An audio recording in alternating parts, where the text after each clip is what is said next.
ونعوذ بالله من شرور أنفسنا ومن سيئات أعمالنا من يهده الله فلا مضل له ومن يضلله فلا هادي له ونشهد أن لا إله إلا الله وحده لا شريك له ونشهد أن سيدنا ومولانا محمدا عبده ورسوله أرسله إلى الناس كافة بالحق بشيرا ونذيرا وداعيا إلى الله بإذنه وسراجا منيرا صلى الله تعالى عليه وعلى آله وأصحابه وأزواجه وذرياته وبارك وسلم تسليما كثيرا كثيرا أما بعد فقد قال الله تبارك وتعالى في كتابه العظيم والكاظمين الغيظ والعافين عن الناس والله يحب المحسنين وقال الله تبارك وتعالى وليعفوا وليصفحوا ألا تحبون أن يغفر الله لكم وقال الله تبارك وتعالى وقولوا للناس حسنا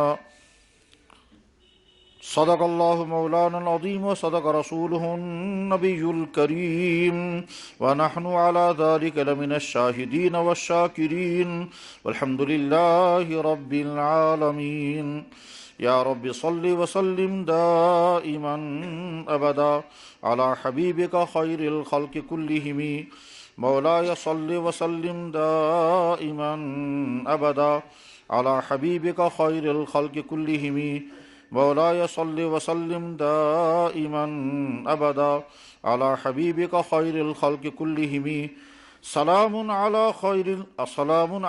سيد الأنام وسيدي سلام على حبيب الأنام وسيدي محمد بشير نذير هاشمي مكرم عطوف رؤوف من يسمى بأحمد فيا رب صل وسلم دائما أبدا على حبيبك خير الخلق كلهم. میرے محترم بزرگوں اور دوستو، اسلام انسان کے اندر جو اوصاف پیدا کرنا چاہتا ہے ان اوصاف میں سے ایک اہم ترین صفت عفو ہے. اس صفت عفو کے معنی یہ ہیں کہ انسان دوسرے کے ظلم کے مقابلے میں انتقام کا رویہ اختیار نہ کرے بلکہ معاف کرنے کا رویہ اختیار کرے. جملہ یہ مختصر ہے، بہت چھوٹا ہے، لیکن انسان کی ساری زندگی کا احاطہ کرتا ہے. دنیا میں کوئی انسان ایسا نہیں ہے جس کو زندگی میں قدم قدم پر ناگوار چیزیں پیش نہ آئیں، دوسروں کی طرف سے زیادتی کا سامنا نہ کرنا پڑے، تلخ چیزیں نہ سننی پڑیں، تکلیف کی باتیں نہ سننی پڑیں. یہ تکلیف کی بات کبھی اپنوں سے بھی ہوتی ہے. ایسا بھی ہو سکتا ہے کہ بیٹے کو باپ سے، باپ کو بیٹے سے، بھائی کو بھائی سے، رشتہ دار کو رشتہ دار سے، پڑوسی سے، دوست سے، ہمدرد سے ہمدرد انسان سے، شوہر کو بیوی سے، بیوی کو شوہر سے تکلیف کی بات سننی پڑے گی، تکلیف جھیلنی پڑے گی. اس وقت انسان یہاں سے یا تو معاف کرنے کا رویہ اختیار کر سکتا ہے اور یا پھر بدلہ لینے کا، انتقام لینے کا. جب انسان کو انتقام لینے کا موقع ہو اور انتقام لینے کے وسائل بھی ہوں اور انتقام لینے کی طاقت بھی ہو، پھر تو معاف کرنا اور زیادہ مشکل ہے، کیونکہ جب تک بدلہ لینے کی طاقت ہے پھر معاف کیوں کریں گے؟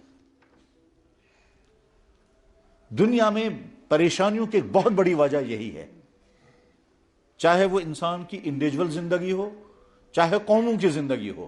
ایک بہت بڑی پریشانی کی وجہ یہی ہے کہ انسان انتقام پر اٹھتا ہے، اور انتقام کے بعد پھر لڑائیوں کا سلسلہ شروع ہوتا ہے، فرد کی زندگی میں بھی، محلوں کی زندگی میں بھی، قوموں کی زندگی میں بھی. اگر معاف کرنے کا رویہ اختیار کیا جائے تو آگ بجھتی ہے، اور اگر انتقام کا رویہ اختیار کیا جائے تو آگ پھیلتی ہے. قرآن کریم میں اللہ تعالیٰ شان نے ایمان والوں کی خصوصیات بیان کرتے ہوئے کہا کہ ایمان والوں کی ایک اہم ترین خصوصیت یہ بھی ہے کہ وہ معاف کرنے کا رویہ اختیار کرتے ہیں، انتقام لینے کا نہیں. اور معاف کرنے کے لیے اپنے آپ سے لڑنا پڑتا ہے، معاف کرنے کے لیے اپنے آپ کو پیسنا پڑتا ہے، معاف کرنے کے لیے اپنی جذبات کو دبانا پڑتا ہے، خاص طور پر جب انسان کو بدلہ لینے کے حالات ہوں، بدلہ لینے کے وسائل ہوں، اور پھر انسان اپنے آپ کو کہے ناسا میں معاف کروں بحق مسکین، اس وقت زیادہ اپنے آپ سے لڑنا پڑتا ہے، اپنے جذبات کو، اپنے احساسات کو، اپنی تمناؤں کو خون کرنا پڑتا ہے، اور بعض دفعہ دوسروں سے بھی تانے سننے پڑتے ہیں، تبن سے حکم کی کرے ایم کیا کیا کر رہے تھے تو کی اگر میں سے تاسن کو بخاراز خبر کیا وہ آدمی بھی ابھارتا ہے کہ تمہیں بدلہ لینا چاہیے۔ اگر انسان معاف کرنے کا مزاج پیدا کر لے تو بے شمار ان الجھنوں سے انسان بچ جائے گا، بے شمار مصیبتوں سے اپنے آپ کو انسان بچا لے گا، بے شمار ان خطرناک حالات سے اپنے آپ کو بچا لے گا جو معاف نہ کرنے کے نتیجے میں اور انتقام کا قدم اٹھانے کے نتیجے میں انسان کو پیش آتے ہیں۔ ان بے شمار چیزوں سے انسان اپنے آپ کو بچا سکتا ہے، مگر یہ معاف کرنا آسان نہیں ہے۔ قرآن کریم میں اللہ تعالیٰ فرماتے ہیں وَلْيَعْفُوا، تو معاف کر کے دکھاؤ، وَلْيَصْفَحُوا، اور درگزر کر کے دکھاؤ۔ یہ آیت نازل ہوئی ہے حضرت ابوبکر صدیق رضی اللہ تعالیٰ عنہ کے ساتھ ایک واقعہ پیش آیا تو اس وقت آیت نازل ہوئی تھی، لیکن مضمون سمجھایا گیا بڑا اہم۔ واقعہ ایک چھوٹا ہے، جزوی ہے، ایک ذات کے متعلق ہے، اور اس واقعے کے ضمن میں اللہ تعالیٰ شاہ نے ایک اصول سمجھایا اور اس اصول کے فائدے سمجھائے۔ واقعہ بہت مشہور ہے کہ جناب رسول اکرم صلی اللہ علیہ وسلم ایک سفر میں تشریف لے گئے۔ یہ واقعہ سیرت کی کتابوں میں بھی ہے، تفسیر کی کتابوں میں بھی ہے، حدیث کی کتابوں میں بھی ہے۔ حدیث کی کتاب بخاری شریف میں حضرت عائشہ صدیقہ رضی اللہ تعالیٰ واقعہ بیان کرتی ہیں، واقعہ حضرت عائشہ ہی کا ہے۔ حضرت عائشہ بیان کرتی ہیں کہ جب جناب رسول اکرم صلی اللہ علیہ وسلم کا سفر ہوتا تھا تو آپ ازواج مطہرات میں سے اپنے ساتھ کس کو لے جائیں گے، اس کے لیے قرعہ ڈالتے تھے، جس کا نام نکلتا تھا اس کو اپنے ساتھ لے جاتے تھے سفر میں۔ فلانا ایک سفر پیش آ گیا تو آپ علیہ السلام نے اپنے روٹین کے مطابق قرعہ ڈال دیا تو میرا نام نکل آیا۔ تو حضرت عائشہ کہتے ہیں میں حضور کے ساتھ سفر میں نکل گئی۔ اب جس مقصد کے لیے وہ سفر تھا اس کی سارے وہ تفصیلات بیان کرنے کے بعد کہتے ہیں جب سفر سے واپس چلے تو میرا ہار گم ہو گیا۔ میں وہ ہار ڈھونڈنے کے لیے رک گئی اور یہاں سے قافلہ آگے نکل گیا۔ میں اس واقعے کو مختصر کرتا ہوں کیونکہ اگلی باتیں سمجھانی ہیں۔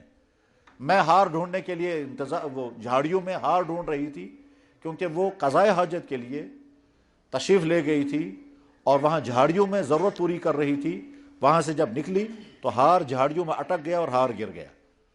اندھیرا تھا، صبح سویرے کا وقت تھا۔ حضرت عائشہ اس ہار کو ڈھونڈنے میں بہت دیر تک مشغول رہیں۔ یہاں سے قافلہ روانہ ہو گیا اور جس کجاوے کے اندر حضرت عائشہ بیٹھا کرتی تھیں اس کجاوے کو اٹھانے والے دو صحابی آئے۔ انہوں نے سمجھا حضرت عائشہ اندر بیٹھی ہوں گی۔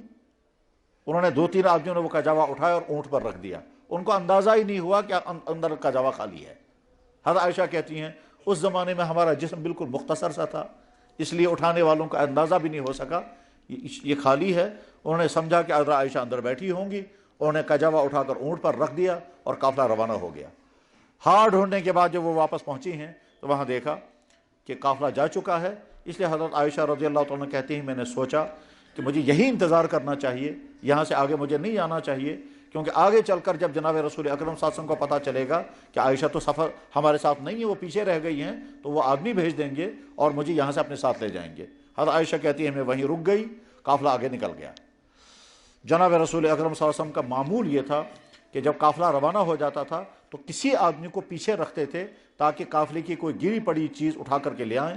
چنانچہ ایک صحابی تھے صفوان ابن معطل رضی اللہ تعالیٰ عنہ، ان کو اسی کام کے لیے انہوں نے مقرر کیا تھا۔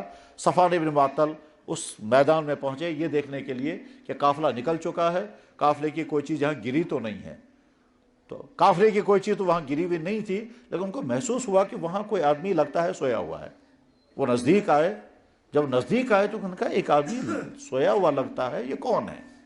بہرحال جب وہ نزدیک پہنچے اونٹ ان کے ساتھ تھا تو حضرت عائشہ رضی اللہ تعالیٰ عنہ وہاں لیٹی ہوئی تھی سر کے اوپر چادر لے کر کے۔ تو جب ان کو آواز محسوس ہوئی تو انہوں نے چادر ہٹائی تو صفوان ابن معطل نے دیکھا کہ تو حضرت عائشہ ہیں۔ اور یہاں پیچھے رہ گئی ہیں. انہوں نے کہا انا للہ و انا الیہ راجعون. عائشہ پیچھے رہ گئی. بس یہ جملہ انہوں نے کہا, انہوں نے فوراً اونٹ بٹھایا, حضرت عائشہ اونٹ پر سوار ہو گئی اور روانہ ہو گئے. آگے جناب رسول اکرم صلی اللہ علیہ وسلم کو معلوم ہو چکا تھا کہ عائشہ کا کجاوا خالی ہے اور عائشہ رضی اللہ عنہ پیچھے رہ گئی ہیں, تو اس لیے انہیں کافرہ روک دیا اور اب سوچنے لگے کہ بھائی عائشہ رضی اللہ عنہ کو کہاں ڈھونڈیں گے, وہ کہاں رہ گئی ہیں. بہرحال جناب رسول اکرم صاحب ابھی انتظار میں تھے تو صفوان ابن معطل پہنچ گئے. حضرت عائشہ اونٹنی پر سوار ہیں, صفوان ابن معطل اونٹ کا لگام پکڑ کر کے چل رہے ہیں اور قافلے میں پہنچ گئے. جب وہاں قافلے میں پہنچ گئے تو قافلے میں منافقوں کا سردار عبداللہ ابن ابی بھی تھا. اس نے دیکھا کہ حضرت عائشہ آئی ہے اور یہ اس آدمی کے ساتھ کہاں تھی. بس اس پوائنٹ کو اس نے لیا اور اسے مسئلہ بنا دیا. یہ کیا مسئلہ, یہ کہتے ہیں یم کہتے ہیں اس میں چراتس. بہرحال حضرت عائشہ تو حضور کے ساتھ ملاقات ہو گئی. اس کے بعد قافلہ یہاں سے آگے چلا, مدینہ طیبہ پہنچ گئے. جب مدینہ طیبہ پہنچ گئے تو وہ جو عبداللہ ابن ابی تھا اس نے پورے مدینے میں پھیلانا شروع کیا, نعوذ باللہ من ذالک, خاکم بدہن, اللہ حفاظت فرمائے, کہ حضرت عائشہ رضی اللہ عنہ پاک دامن نہیں, کیونکہ یہ فلاں آدمی کے ساتھ کہیں تھی. اور قافلے میں بعد میں یہ لوگ پہنچے ہیں. اس بات کو وہ پھیلاتا رہا یہاں تک کہ پورے مدینے کے اندر آگ لگ گئی اور ہر جگہ یہ تذکرہ ہونے لگا کیا سمجھتے ہو یہ کہاں تھی. حضرت عائشہ رضی اللہ عنہ کو معلوم نہیں ہے. جناب رسول اکرم صلی اللہ علیہ وسلم تک بھی یہ اطلاع پہنچے کہ حضرت پورے مدینے کے معاشرے میں خبر پھیل رہی ہے کہ عائشہ رضی اللہ تعالیٰ عنہ کے نعوذ باللہ من ذالک غلط تعلقات صفوان ابن معطل کے ساتھ ہیں اور وہ رات ان کے ساتھ گزار کر کے آئیے, پیچھے سے پہنچے وہ. حضور ہے حضرت عائشہ کو نہیں معلوم ہے. بہرحال یہ بات پھیلتی گئی. اس میں ایک یا دو مسلمان بھی شامل ہو گئے اس بات کے پھیلانے میں. یہ جو ایک یا دو مسلمان اس بات کے پھیلانے میں شامل ہو گئے, ان میں سے ایک کا نام تھا مستح, وہ بھی اس میں شامل ہو گئے. یہ مستح جو ہیں یہ حضرت ابو بکر صدیق رضی اللہ عنہ کا رشتہ دار ہے اور ادھر سے مالی طور پر بہت غریب تھے. تو یہ ابو بکر صدیق رضی اللہ عنہ ہمیشہ مستح کی مالی مدد کرتے رہتے تھے اور اسی کے ذریعے سے وہ زندگی گزار رہے تھے. حضرت عائشہ حضور کے گھر میں ہیں, پورے مدینے ہر جگہ تذکرہ چل رہا ہے. اکثر صحابہ تو کہتے ہیں یہ ہو ہی نہیں سکتا, منافقین کہتے ہیں کچھ نہ کچھ ہے, کیا نت کیا چھو یم کا جیز میں رہتا. بہرحال حضرت عائشہ رضی اللہ عنہ حضرت عائشہ فرماتی ہیں کہ میں محسوس کرتی تھی کہ حضور کا جو محبت کا سلوک میرے ساتھ اس پہ فرق آ گیا ہے. جتنی محبت کے ساتھ وہ مجھ سے بات کرتے تھے وہ مزاج نہیں ہے. اور جب میں کبھی بیمار ہوتی تھی تو حضور بہت محبت سے پوچھتے تھے تمہاری طبیعت کیسی ہے, میری دوائی کا فکر کرتے تھے, علاج کا فکر کرتے تھے, احتیاط کا حکم دیتے تھے, محبت سے پوچھتے تھے.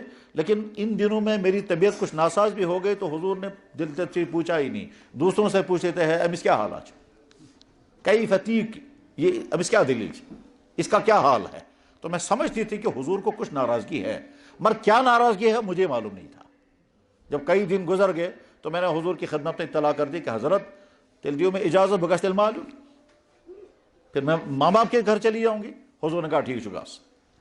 اب میں ماں باپ کے گھر پہنچ گئی تو وہاں بھی مجھے صورتحال کا بھی پتہ ہی نہیں تھا. مجھے نہیں معلوم تھا کہ میرے بارے میں پورے مدینے میں آگ لگا دی گئی ہے کہ نعوذ باللہ من ذالک میرا کردار پاکیزہ نہیں ہے, نعوذ باللہ من ذالک میرا رویہ صحیح نہیں ہے, نعوذ باللہ من ذالک گویا صفوان ابن معطل کے ساتھ میں نے وقت گزارا ہے اور ان کے ساتھ میں اونٹ پر آئی ہوں. یہ پورے مدینے میں پھیلایا گیا تھا, پھیلانے والے منافقین تھے.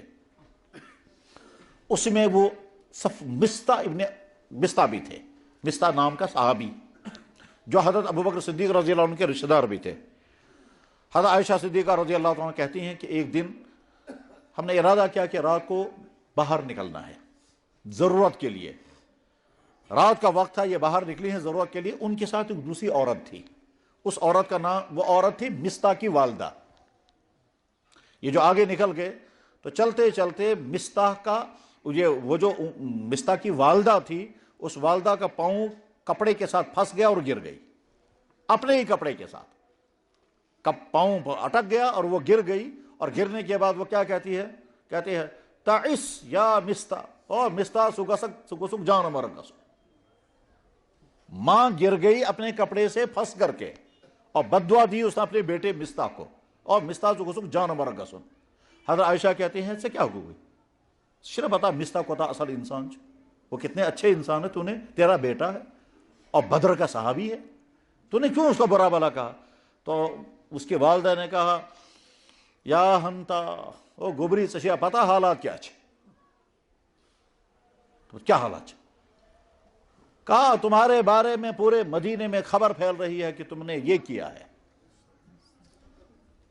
اور اس پھیلانے والوں میں یہ مستح میرا بیٹا بھی ہے۔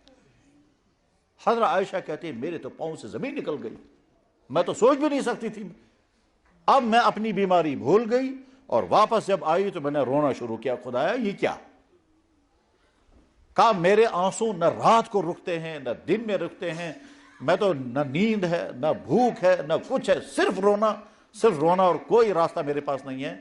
تو اسی پریشانی کہ اب مجھے سمجھ میں آیا حضور مجھ سے ناراض کیوں ہیں، اب مجھے سمجھ میں آیا اس کے نتائج کیا نکل رہے ہوں گے۔ اب مجھے خیال آنے لگا تقریباً مدینے کے ہر جگہ یہی تذکرہ چل رہا ہوگا، اور سارے لوگ میرے بارے میں نہ جانے کیا کیا کہتے ہوں گے، اور مسئلہ ان کے پاس موجود ہے۔ کیا صاحب؟ اونٹنی پر یہ آئی ہے حضرت صفوان بن معطل کے ساتھ، اس پریشانی کے عالم میں ہیں۔ جناب رسول اکرم صلی اللہ علیہ وسلم مختلف صحابہ سے پوچھتے ہیں توی بنتو عائشہ اس متعلق کیا سوچ رہا ہے؟ تمام صحابہ کہتے تھے پاک دامن۔ حضور نے اپنے گھر والوں سے پوچھا بھائی عائشہ کے بارے میں کیا روائی؟ سب کہتے تھے ان کے بارے میں کوئی شک نہیں کر سکتے، وہ تو بالکل پاک دامن ہے۔ حضور مسجد میں آ کر کے پوچھے بھائی لوگوں مجھے بتاؤ عائشہ کے بارے میں کیا کہتے ہو؟ سب کہتے تھے ان سے زیادہ پاک دامن کوئی نہیں ہے، مگر ادھر سے خبر پھیلا رہے ہیں۔ اور بخاری شریف میں جہاں یہ حدیث ہے وہاں تذکرہ بھی ہے لکھا ہوا کہ کس طرح سے وہ ابن ابی بات پھیلاتا تھا، وہاں اس کا ٹیکنیک بھی لکھی ہے۔ 100 نفر سوزن فلین جائے 15 نفر، اب ایک آدمی کو بھیجے گا وہاں، سورج کھڑا تھا، اس کے بعد یہ خود پہنچتا تھا، پہنچنے کے بعد کہتا تھا کیا سے تو بوز واقع ہیں؟ دپن نہ اس بوز نے کی، دپن عائشہ اس کا نسمس نہ سوال ہی اس کتھ دپن بہت سمجھان ویسے یہ ممکن ہی نا، میں بھی سمجھتا ہوں ایسا نہیں ہو سکتا، مگر ویسے شک تھی گژھان راتس کہتے اس میں بات پھیلائی، پھر خود ہی کہتا تھا ویسے لگتا تو نہیں یہ صحیح ہے مگر کچھ شک تو ہوتا ہے کچھ نہ کچھ، یہ بھی کہتا تھا یہ بھی کہتا تھا۔ اس طرح سے ان 5-6 آدمیوں تک بات پہنچ گئی، اس کے بعد پھر دوسری جگہ تیسری جگہ، اس طرح سے بات پھیلاتا تھا وہ۔ بہرحال حضرت عائشہ صدیقہ رضی اللہ عنہ اسی پریشانی میں کہتی ہیں رات و دن میرا صرف رونے کا کام تھا، یا اللہ میں کیا کروں، میں کیا کر سکتی ہوں۔ اتنے میں جناب رسول اکرم صلی اللہ علیہ وسلم تشریف لائے حضرت ابوبکر صدیق کے گھر میں، اور جب حضور گھر تشریف لائے تو میں سمجھا شاید حضور مجھ سے بات کرنے کے لیے آئے ہیں۔ جناب رسول اکرم صلی اللہ علیہ وسلم نے مجھ سے فرمایا عائشہ تم صحیح بتاؤ، اگر کوئی غلطی ہو گئی ہے تم سے تو اللہ سے توبہ کریں گے، اور اگر کوئی غلطی نہیں ہوئی ہے تو وہ بھی بتا دو۔ حضرت عائشہ کہتی ہیں میں ون پنس مالس حضرت ابوبکر صدیق رضی اللہ تعالیٰ عنہ ابا جان تو دیو جواب میری طرف، آپ میری طرف سے جواب دے دیں۔ ابا جان نے کہا گوبری پانا دی جواب بہ کہ نہیں کہیں جواب دے۔ حضرت عائشہ کہتی ہیں میں نے اپنی والدہ سے کہا تل دی ون جواب میری طرف کم سے کم، یعنی آپ کم سے کم میری طرف سے بولو، یہ ہو ہی نہیں سکتا، ہماری بیٹی کر ہی نہیں سکتی ایسا، آپ کچھ کرو۔ تو والدہ نے کہا گوبری بدھ حق نہیں کیا ونی۔ حضرت عائشہ کہتی ہے میری تو قبر ٹوٹ گئی کہ میرا باپ میرا ساتھ دینے کے لیے تیار نہیں ہے، میری ماں میرا ساتھ دینے کے لیے تیار نہیں ہے، میں کس سے کہوں گی اب؟ تو حضرت عائشہ کہتی ہے میں نے حضور سے عرض کیا یا رسول اللہ اگر میں کہوں گی میرے سے غلطی ہو گئی ہے مگر ہوئی نہیں، اور اگر میں کہوں کہ مجھ سے کوئی غلطی نہیں ہوئی ہے تو نہ آپ ماننے کو تیار ہے نہ میرے ماں باپ ماننے کو تیار ہے، میں اپنا کیس اللہ کے حوالے کرتی ہوں، اور میرا معاملہ اس وقت وہی ہے جو یعقوب کا معاملہ تھا۔ حضرت عائشہ کہتے ہیں پریشانی کی وجہ سے مجھے یعقوب کا نام بھی یاد نہیں آنے لگا، یعقوب ہے حضرت یوسف علیہ السلام کے والد نبی، تب پریشانی مشہور میں یہ خیال تھی ناو کیا اس تمس تمس وسان سو یوسف تم سن مول یعقوب یہ تمس وس تی میون حال، کیا مطلب؟ حضرت یعقوب علیہ السلام کو بیٹوں نے کہا ابا جان یہ لکٹ بوئے ایسی یوسف یہ نمون اس چکرس اور جنگل چکرس نمون، ابا جان نے کہا نہ ممکن تت ما وات تمس کا نقصان، ممکن تت ما کان جنگلی جانور تو خبر کت ترون یہ، بیٹوں نے کہا نہیں اسے جوان اسے ہمدرد اس کت ترون یہ سہ سوزن اس سے نیوک بچ، انہوں نے پلان بنایا یہ کیا ہٹاؤن اس، بھائیوں نے پلان بنایا بوئے ہٹاؤ، بوئے کو حضرت یوسف علیہ السلام یہ ہٹانے خاطر کیا کر میٹنگ کرنے لگے تو لاسٹ میں انہوں نے ڈیسائیڈ کر دیا کہ اس یوسف کو ہم کنویں میں ڈال دیں یا سا سنون کرسمس ٹھیک مگر آبا جانوس کیا بنو تحت کرو کہ تدبیر بہرحال تو یوسف علیہ السلام کو اٹھا کر کے کنویں میں پھینک دیا مگر کرتا نکال کر کے شکار تھے کروں شکار جب کیا تو شکار کرنے کے بعد شکار کا خون کرتے میں لگایا پتہ یُتھُے واپس وٲتۍ آبا جان کیا سا یوسف کتہِ چھُ دپان جناب سُہ تھایو اَسہِ سامانس نِش پانہٕ گٔیے أسۍ برونٛٹھ شکار کرنہِ پتہٕ کِنۍ آو رام ہوٗن تہٕ تٔمۍ کھیوٚو سُہ اکلہ الذئب اس کو بھیڑیا کھا گیا یعقوب علیہ السلام دپان اچھا بھیڑیا کھا گیا دپان اگر تُہۍ یقیٖن چھُنہٕ یہِ کیٛاہ چھِ تسُنٛد کُرتن چھُ خوٗن لٔگِتھ ہتا یعقوب علیہ السلام سوچنے لگے یہ رام ہوٗن کوتاہ عقل مند چھُ اوسمُت أمۍ چھِ أمِس بچس گۄڈٕ کُرتٲنۍ کٔڑمٕژ پتہٕ کھیوٚن سُہ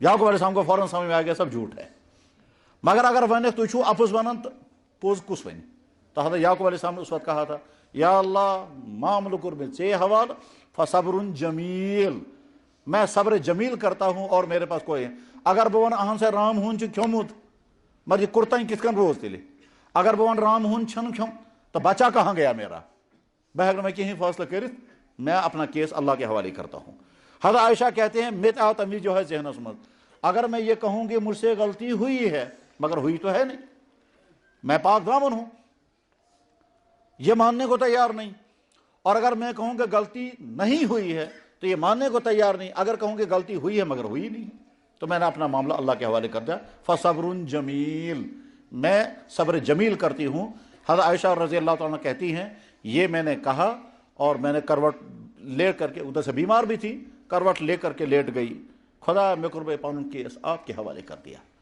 یہ ابھی صورتحال ایسی تھی کہ حضور نبی علیہ السلام پر وحی شروع ہو گئی اور صحابہ کو اس کا تجربہ ہوتا رہتا تھا کہ جب جناب رسول اکرم صلی اللہ علیہ وسلم پر وحی آتی تھی تو حضور کا جسم کانپنے لگتا تھا اور یہاں پسینہ آتا تھا کپ کپی طاری ہوتی تھی وحی کے وقت حضور کی جو حالت ہوتی تھی وہ صحابہ کو معلوم تھی صرف سمجھانے کے لیے میں عرض کرتا ہوں ورنہ مثال دینا مقصد نہیں ہے صرف سمجھانے کے لیے خدا نہ خواستہ اگر کہیں بچس مرغی ایسی وہاں گھر کے معلوم امس کیا امس سارے گھر والے جانتے ہیں آن سے بچس امس مرغی تمس کیا گھس امس یہ کت کن تمس کہ امس ایکشن کیا گژھان أچھن کیا گژھان ٲسس کیا گژھان یا سے پوسٹ کت کن امس کھسان کیا تو گھر والوں کو معلوم ہے جو ہی مرغی شروع ہو جائے گی گھر والے سمجھ جاتے ہیں امس سے گو اٹیک مرغی اٹیک یہ مثال ہے اسی طرح سے صحابہ بار بار دیکھتے تھے کہ جناب رسول اکرم صلی اللہ علیہ وسلم پر وہی جب شروع ہو جاتی ہے آپ کا بدن کانپنے لگتا ہے آپ کی کیفیت بدل جاتی ہے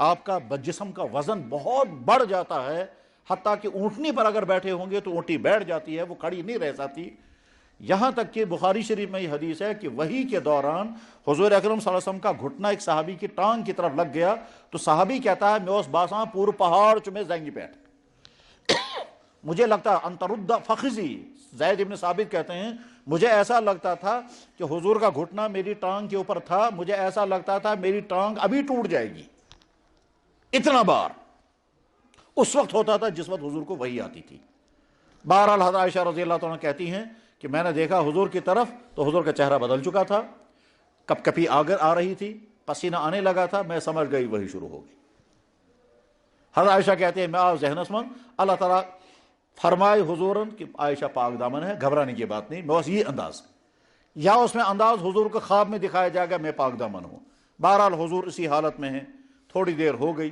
تھوڑی دیر کے بعد جب حضور کی حالت ٹھیک ہو گئی ٹھیک ہونے کے بعد سب سے پہلے حضور نے فرمایا اشہد ان لا الہ الا اللہ واشہد ان محمد رسول اللہ اما بعد فرمایا عائشہ مبارک عائشہ مبارک اللہ نے قرآن کے 2 رکوع نازل کیے ہیں تمہاری صفائی میں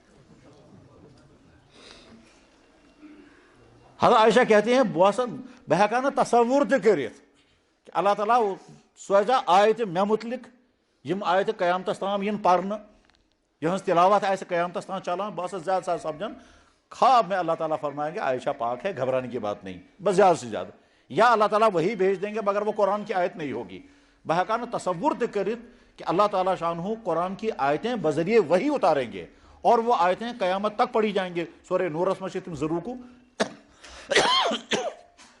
ابا جان حضرت ابو بکر صدیق رضی اللہ تعالیٰ فرما عائشہ جلدی اٹھو اور حضور کا شکریہ ادا کرو.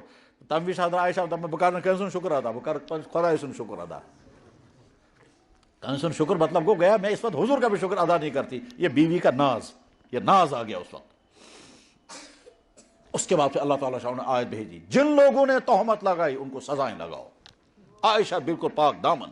اور اللہ تعالیٰ فرماتے ہیں اے ایمان والو تو کس کا نسل زئی پٹ جس کا تھا نا تو اس نے ذہنس میں جوان اسی نبی سمجھ گھرس پڑھن حملہ کر لولا ان تکلموا تم کیوں نہیں سوچتے تھے یہ ہو ہی نہیں سکتا ہے. تم نے تمہاری زبان پر آتا کیسے تھا یہ جملہ.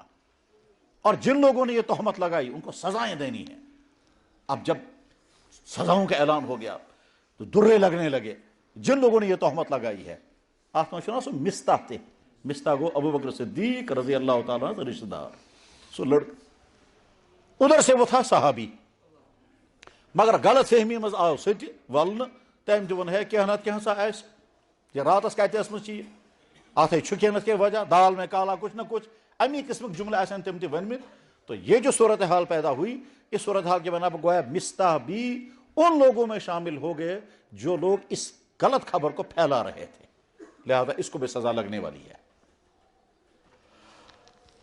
یمی یہ سور میں راز فاش گو حضرت ابو بکر صدیق رضی اللہ تعالیٰ عنہ بیس میں کہیں افسوس میں افسوس امس مستح سن ام سوچنا کہ ابو بکر صدیق بیٹی حضور کی بیوی میون رشتہ دار امس پہ نا زی کنٹرول کرو ام تہ ات شرکت کرم ٹھیک آز بات کن گو امس میں کٹ آف. آج کے بعد میں اس کو کوئی مدد نہیں دوں گا. جس امس گھرک خرچ سہ چلاوان سہ کر بند.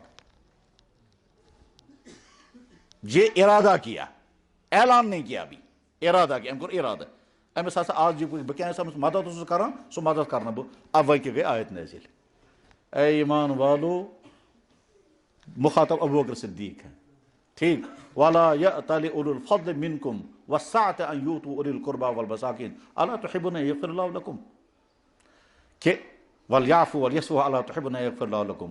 ابو بکر تہ پز معاف کرو ایم اگر تہ سے زیادتی کرمش تہ پز نہ انتقام ہون آپ معاف کرو درگزر کرو. تو معاف کرو درگزر کرو میں آپ کو معاف کروں گا درگزر کروں گا. ابو بکر صدیق فوراً کھڑے ہو گئے کہ آج کے بعد میں کبھی مستح سے نہ گلا کروں گا نہ شکوہ کروں گا نہ برا بھلا کہوں گا اور میں جیسے آج تک اس کی مدد کرتا رہتا تھا آج کے بعد وہ مدد میری چالو رہے گی. پھر سلام ہو ابو بکر صدیق رضی اللہ تعالیٰ پر کبھی زبان پر نہیں آیا مستح سگوک سوئی یم تم دو میاں بچی کیا ونی یا حضرت عائشہ صدیقہ رضی اللہ تعالیٰ کبھی مستح سے کہتی مستح یم وسین دشمن جس میں میرے دشمن میری بدنامی کر رہے تھے اس وقت تم بھی اس کا ساتھ دے رہے تھے کبھی بھی زبان سے نہیں کہا. یہاں پر یہ آیت نازل ہوئی ہے. یہ بہت مشکل ترین زمانہ گزرا ہے حضور اکرم صلی اللہ علیہ وسلم پر. اتنے پریشان رہے نبی علیہ الصلوۃ والسلام 1-2 مہینے تک جن 1-2 مہینوں میں یہ ساری صورتحال مدینے میں رہی. پھر جب سورہ نور کی 2 آیتیں 2 رکوع نازل ہو گئے تب یہ معاملہ صاف ہو گیا اور تہمت لگانے والوں کو سزا نافذ ہو گئی معاف کرنے والوں کو معاف کر دیا گیا اور حضرت عائشہ کی پاک صاف ہونے کا اعلان ہوا. عائشہ ہی وہ خاتون ہیں کہ جس کی عظمتوں کی کوئی انتہا نہیں ہے جس کی شان میں قرآن کے 2 رکوع نازل ہوئے. یہ تو تھا اس آیت کا پس منظر یعنی آیت کا جائے نازل گمز معاف کریو معاف. ابو بکر صدیق رضی اللہ عنہ کو کہا جا رہا ہے آپ معاف کر دیں مستح سے انتقام مت لیں. کیا انتقام سہ کے انتقام اتنا ارادہ کیا تھا میں جو اس کی مالی مدد کرتا تھا آج کے بعد وہ مالی مدد میں نہیں کروں گا بس اتنا ارادہ کیا تھا. تو اس کو بھی کہا کہ آپ معاف کر دیں اور اپنا مالی مدد جو آپ اس کو کرتے ہیں مہینے کا خرچہ ابو بکر صدیق کے گھر سے ان کے گھر پہ پہنچتا تھا وہ سب بھی اسی طرح چالو کر دیا بلکہ اس کے بعد بھی جاری رکھا. بس یہاں سے اللہ تعالیٰ شامل فرماتے ہیں کہ جب تمہیں کوئی مشکل پہ کسی طرف سے تکلیف پہنچے تو معاف کرنے کا رویہ اختیار کرو انتقام لینے کا رویہ اختیار مت کرو. اور ایمان والوں کی دوسری جگہ خصوصیت بیان کی گئی والکاظمین الغیظ ایمان والے وہ ہیں کہ جو غصے کو پیتے ہیں والعافین عن الناس اور لوگوں کی زیادتیوں پر ان کو بدلہ نہیں لیتے بلکہ ان کو معاف کرتے ہیں. واللہ یحب المحسنین اور ایسا کام کرنے والوں کو اللہ تعالیٰ بہت پسند کرتے ہیں. میرے بھائیو جب یہ قرآن تھیوری دے رہا ہے تو اب اس کی پریکٹیکل چاہیے اس کی مثال چاہیے. اس کی مثال اس کائنات میں محمد الرسول اللہ سے بہتر نہیں ہے.